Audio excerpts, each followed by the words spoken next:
Defense News. It's proudly sponsored by Navy Federal Credit Union. If you're a member of our nation's armed forces, the Department of Defense, or if your family is, we'd be proud to serve you too. On this edition of Defense News Weekly, we're going to get an exclusive look at the B-2 stealth bomber and the people that make it fly. We'll also find out why the British Defense Secretary was fired and break down a puzzling flip-flop from the White House regarding the Navy. With in-depth interviews, up-close video, and leading analysis, this is Defense News Weekly.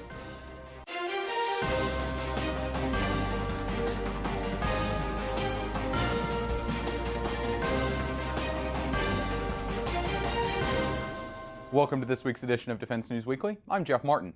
This week we have a treat for you, an in-depth look at the B-2 stealth bomber, including exclusive cockpit footage. But before we get to our coverage of that aircraft, let's take a look at some headlines. The U.S. Air Force has used their F-35s in combat for the first time, striking an ISIS tunnel network and weapons cache in Iraq this week. This makes the Air Force the third service after the Israeli Air Force and U.S. Marine Corps to use the 5th-gen jet in combat. The aircraft were from Hill Air Force Base in Utah and are deployed to Al Dhafra Air Base in the United Arab Emirates, where they replaced F-22s that recently returned to the United States. And the White House has canceled plans to decommission the aircraft carrier USS Harry S. Truman, a move that had been opposed on Capitol Hill. The announcement was made by Vice President Mike Pence, who was speaking to sailors on the carrier in Virginia. The administration had floated the plan to retire the ship as a cost-cutting move to allow more money for new technology, but the plan came out of nowhere in the budget proposal and immediately hit roadblocks in Congress. British Defense Minister Gavin Williamson was fired this week by Prime Minister Theresa May over allegations he was responsible for a leak from a meeting of Britain's National Security Council. May said she had lost confidence in Williamson over the leak, but he denies any involvement, saying a thorough inquiry would have cleared him. He'll be replaced by Penny Mordaunt, the International Development Secretary, who will also become the first woman to hold the post. Hurricane relief efforts at Tyndall Air Force Base in Florida have slowed down this week as the Air Force has run out of money to do so because of a lack of supplemental funds from Congress. In addition, the Air Force says that without the ability to move money around in the budget, known as reprogramming, it won't be able to fund advanced technology development like hypersonics or readiness improvements to their fighter fleet. But this comes as the Pentagon's ability to do any reprogramming has been slowed down by continuous shifts in money to the southern border. Poland could be buying F-35s sometime in the near future, according to the Eastern European country's defense minister. Poland has made clear they're interested in buying the 5th-gen fighter, and Air Force Secretary Heather Wilson recently visited and said a team would visit Poland to demonstrate the aircraft's capabilities this month. The goal of buying the F-35 would be to replace aging Soviet-era Su-22 and MiG-29 jets, and Poland has also said they're looking to buy 32 aircraft in total. And the Army has decided to make its Stryker combat vehicles, or at least those of the newest variant, more lethal, according to an Army official. The service will outfit brigades equipped with the double V-hole A1 variant with a 30mm gun, similar to what is already fielded by the 2nd Cavalry Regiment in Germany. Plans for the 1st Brigade are to be ready to go with the new vehicles by 2022, and the Army is figuring out which contractor will supply the gun and integrate it onto the Strykers. On Capitol Hill this week, the nominees to be the next Chief of Naval Operations and Commandant of the Marine Corps had their confirmation hearings. Here's a look at what Admiral Bill Moran and Lieutenant General David Berger had to say during their testimony. My question is, how do you see the introduction of unmanned platforms impacting force structure? What's kind of your vision going forward? What's the give and take that we have with our current force in terms of new technology being introduced? What does that look like going forward in your mind? Sir, the first couple ships that we've got in the budget, we need to get after so that we can experiment with these to test out the concepts that we believe they are capable of doing, looking at different types of capabilities to put on those unmanned surface vessels. We're also doing the same thing in the undersea, as I think you know. Down the road, if these capabilities prove out to be as effective as some other current manned capabilities, then they would start to add to and complement the manned platforms that we have and would be part of our battle force. So I think we have to look at this carefully. We're a long ways away from understanding just how effectively we can operate unmanned surface vessels in a very congested ocean, especially in parts of the world where we operate day to day. So all of those will be examined as we move this deliberately but aggressively forward in the next couple of years.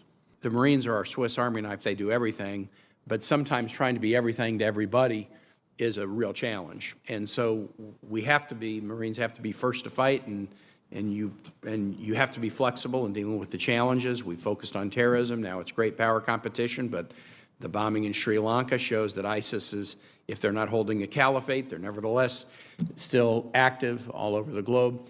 How do you approach that question of not wanting to just be everything to everybody as a nominee to be commented on? It was a fascinating article. There's more venues now for creative people to write, and they're all good. I think they ask questions that were asked internally, but now there's a means for them to ask them out loud. The basics of it for me, Senator, to answer your question, we know what our pacing threat is. That doesn't mean necessarily we're arming up to go after them or them after us, but that's the bar we must measure ourselves against. Now, all other missions are not subsets of that, but we can adapt. If we have the force that matches up against a peer adversary and maintains a margin of overmatch so that it's not a fair fight, like General Dunford says, as long as we're there, we can adapt that force to do any other mission we're assigned. But the opposite is not true. To keep up to date with all of our coverage, be sure to visit our Facebook, Twitter, and LinkedIn pages. Also, be sure to add us on Apple's News app and other platforms for the latest updates. And when we come back, we'll go inside the cockpit of a B-2 and find out how to become a stealth bomber pilot. Becoming a B-2 pilot is one of the most difficult tasks in the U.S. Air Force, and those that fly the stealth bomber have to master much more than just flying. Here's a look at how they do that. The B-2 Spirit, one of America's most mysterious and most known warplanes. To some, it's a mythical beast flying high above, while to others, it's a point of pride. The B-2 is a rock star, right? Anywhere the B-2 goes, it's an iconic airplane. Everybody knows what the B-2 is. While many have seen it fly at sporting events and on TV, very few have gotten to see it up close. And of those few, even fewer have actually become a B-2 pilot, one of the hardest things to achieve in the U.S. Air Force. So how do they get there? It starts here at undergraduate pilot training, where students fly the T-6 Texan II and the T-38 Talon. Then some pilots head directly to B-2s, while others fly something else first. Yeah, so we like people from all different kinds of communities because we can learn from each other everywhere. But to be a B-2 pilot and a pilot in the United States Air Force, you just have to be hardworking, driven, obviously intelligent, but most of the time is where there's a will, there's a way. Anyone who's willing to learn and to put the time and effort into it will make it through the program, and they'll typically become the best of the best. It's kind of a melting pot of aviators here. You know, we get inputs from everybody, and we all kind of gel together and learn from each other's past experiences. But regardless of where they come from, those pilots all come to Whiteman Air Force Base in Missouri, the home of the B-2 and the 509th Bomb Wing. Whiteman has been the B-2's only operational home, with the first operational jet arriving in 1993. And with there only being 21 of these aircraft ever built, and 20 flying today, it's a tight-knit community. And because of that, and the fact that the aircraft isn't easy to learn to fly, it's a highly selective process to even enter training. We're just looking for really good pilots, just like any other community is looking for really good folks. So we need folks that can fly for a very long time at a very, very high skill level. Once students arrive at Whiteman, they're assigned to the 13th Bomb Squadron, home of B-2 training. There, they'll go through their initial qualification courses where they'll just learn the basics. Then they'll go into the bomb squadron and they'll teach them the actual mission qualification stuff, how to employ, what the enemy and the adversaries around the world look like so that we can counter them. And then as you get into the OSS and the more experience, we start to dive into the more technical features of it, and then exactly how to train people and how to teach them how to go and do that. We're a very small community, and because of that, we're allowed to have a smaller classroom setting. We typically have an initial qualification course of about 4 students at a time, and those are the 4 guys you kind of grow up with in your B-2 career. You'll go through mission qualification with them, and then typically you'll end up going through flight instructor course upgrade with them as well. And that's when guys start to break off, whether they go to weapons school or test pilot school from that point. But it really takes quite a bit of community to get them to that point. While in training and as a qualified pilot, students will fly the 509th's other aircraft, the T-38 Talon. The B-2 and the T-38 probably could be no more further from apart. The B-2, highly advanced, highly automated airplane. The T-38, which you see behind me, not a single computer in that. So in the B-2, flying is almost secondary. So your primary focus in the B-2 is mission. It's a fight. It's getting a 3-ship across the range. Where flying is almost got to be secondary and natural here. The T-38, flying is the primary purpose. It's, again, to keep those hands skills warm, to keep them fresh.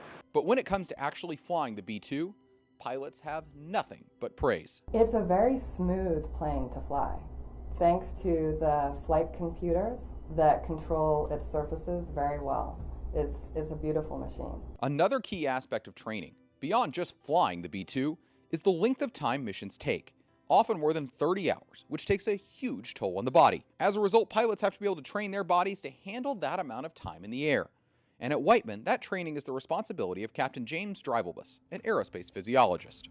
One of my goals is to keep aircrew performing at those high levels and achieve that optimization for that longer duration, X amount of period of time through different waypoints and time zone changes, and how those different factors are going to affect those individuals on board. Since there are only 20 B-2s in existence, a lot of training flights have to happen in the simulators at the Mission Training Center at Whiteman.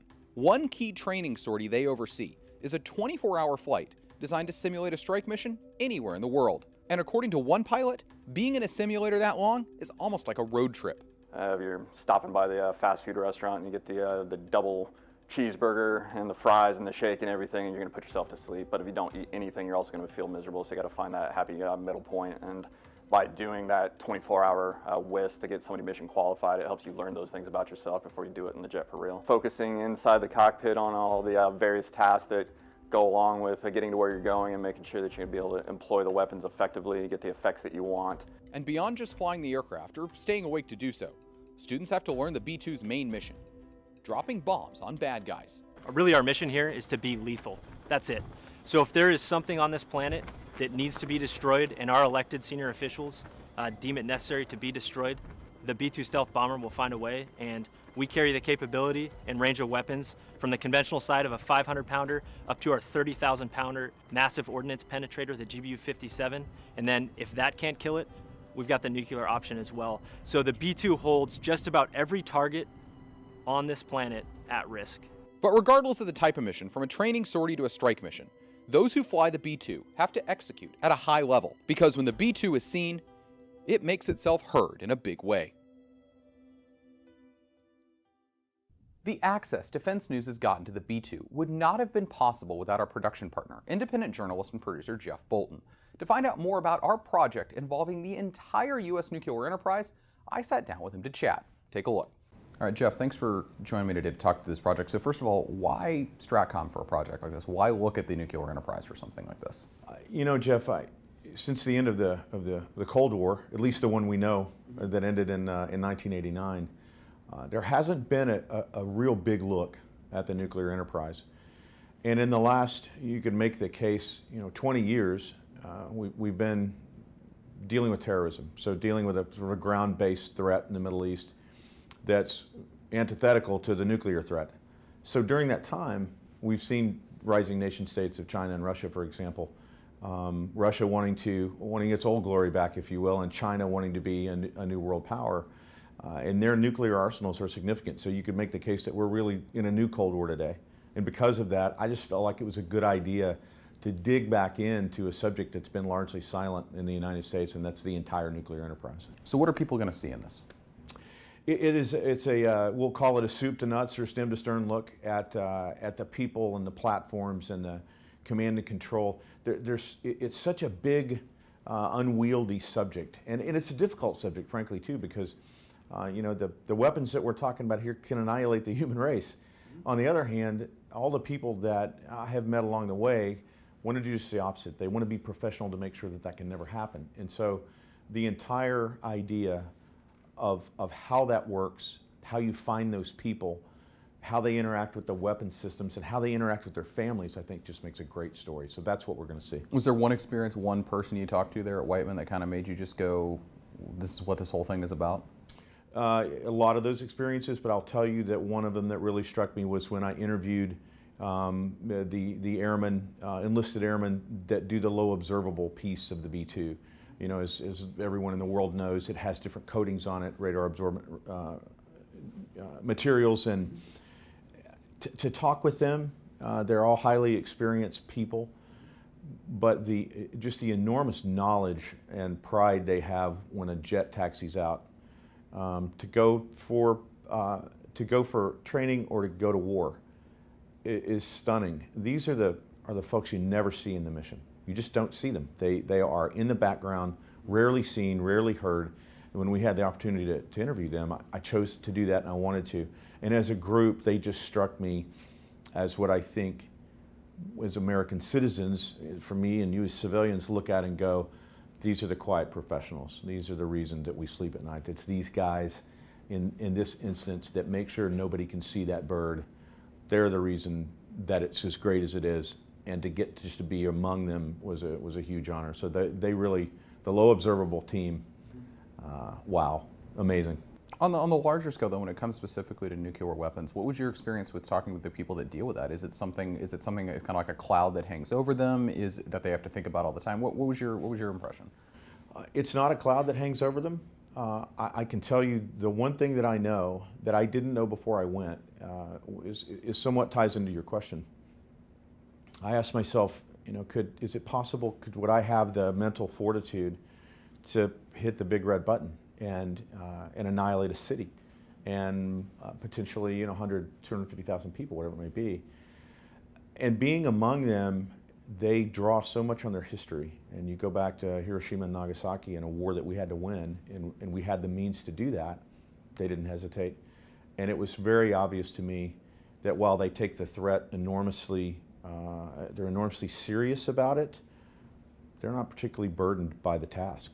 They work hard to be professional, but I don't have not a sliver of a doubt that if the bell goes off, they're going to drop everything they've got, no question. So what else are we going to see in this? As this project goes forward, is there one particular platform or what that you're most excited about getting the chance to experience beyond the B-2? You know, so obviously in the entire nuclear enterprise, there's a lot of parts and pieces to it now.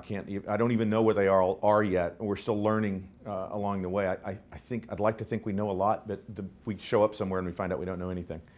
B-2, B-52, missile fields, can't wait to see those folks up north.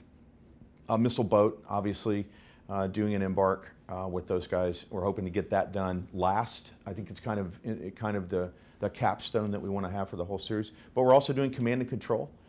That's one of the things that in the modern world is frankly a huge concern is, do we control these weapons? Because we read every day, down to our email getting hacked.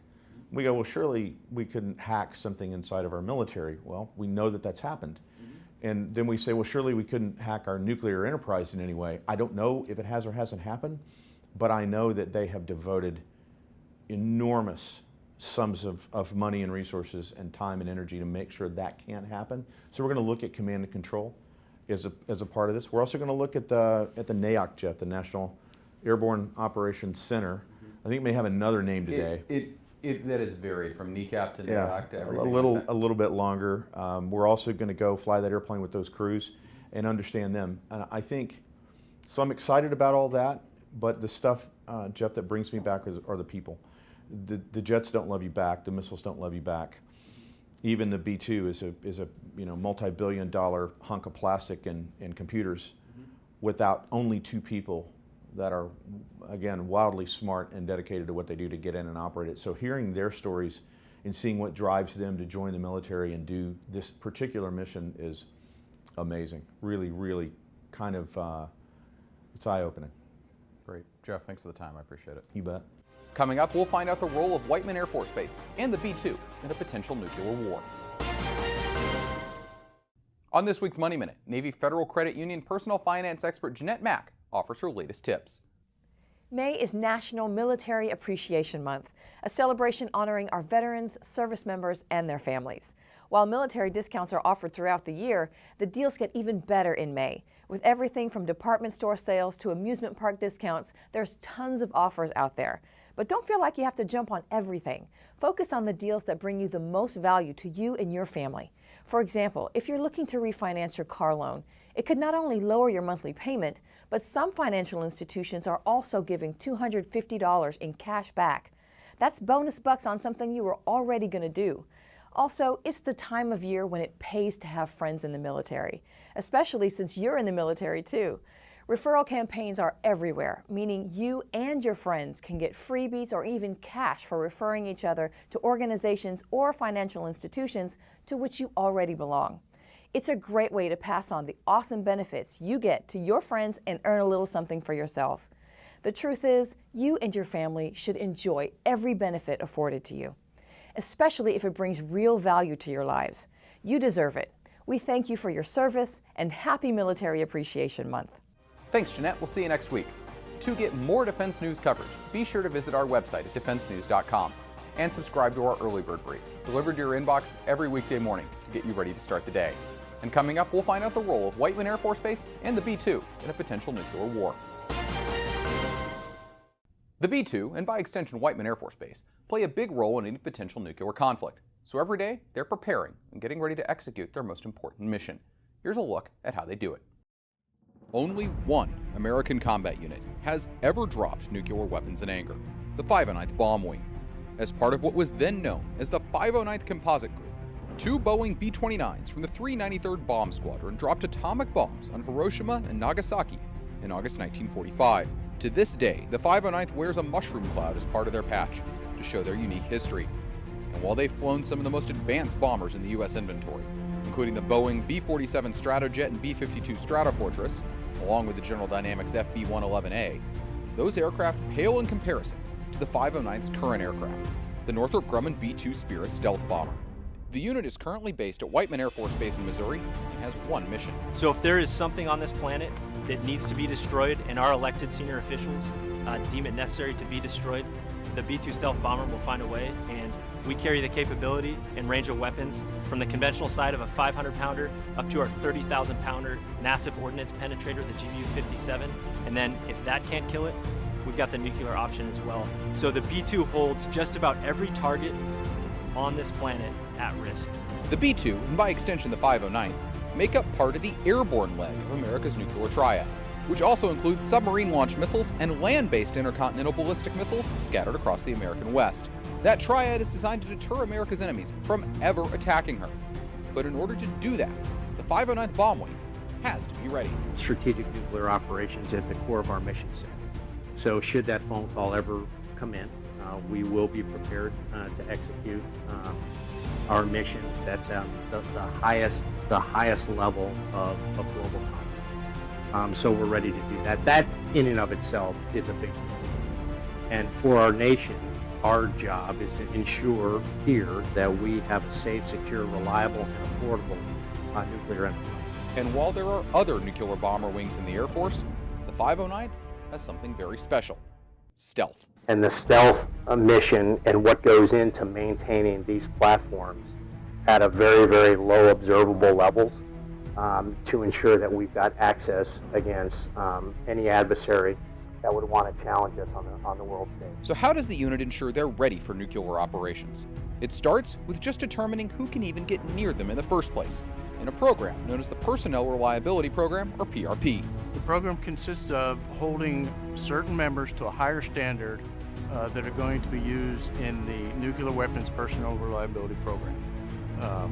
They have to go through certain screening processes to make sure they're qualified to work on the B-2s. Another aspect of nuclear operations is the weapons themselves, which are the responsibility of the 509th Munitions Squadron. Their job is to both make sure the bombs are ready to go and load them onto the aircraft. And while it may sound simple, it's actually incredibly important. The B-2 is a deterrence tool, but we don't do deterrence. The politicians, the people outside the gate, they do deterrence. When they call us, it has gone past deterrence. We do lethality, so we train for that mission here at Whiteman. And when it comes to the types of nuclear weapons, Whiteman stands ready to get new ones in the coming years, as the newest version of the B-61 Gravity bomb is built and ready for use. That weapon has a variable yield and is the primary nuclear weapon of the B-2. And Whiteman's nuclear mission also isn't dependent on the B-2 itself, as sometime in the future, the aircraft will be replaced by the next generation B-21 Raider, also made by Northrop Grumman. But at the end of the day, to the men and women of the 509th Bomb Wing, it doesn't matter what type of aircraft they fly or what type of bomb they use. They're ready to go, to execute whatever mission is asked of them. We do not take the responsibility of flying that aircraft lightly, and that we are training and practicing every single day to make sure that we are lethal and we can destroy any target that we're directed to on this planet, and we will do it effectively and efficiently. That's all we have time for this week, but if you want to see and read more, be sure to head over to defensenews.com. Thanks for joining us, and we'll see you next time.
Defense News is proudly sponsored by Navy Federal Credit Union.